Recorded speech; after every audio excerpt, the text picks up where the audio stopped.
You ask Tiger to solve.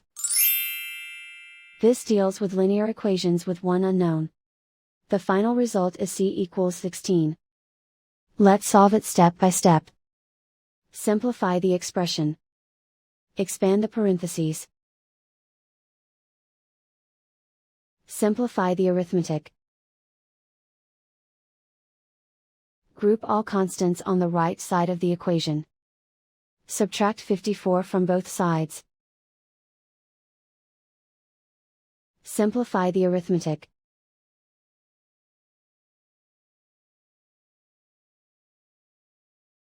Isolate the c. Divide both sides by -6. Cancel out the negatives. Simplify the fraction.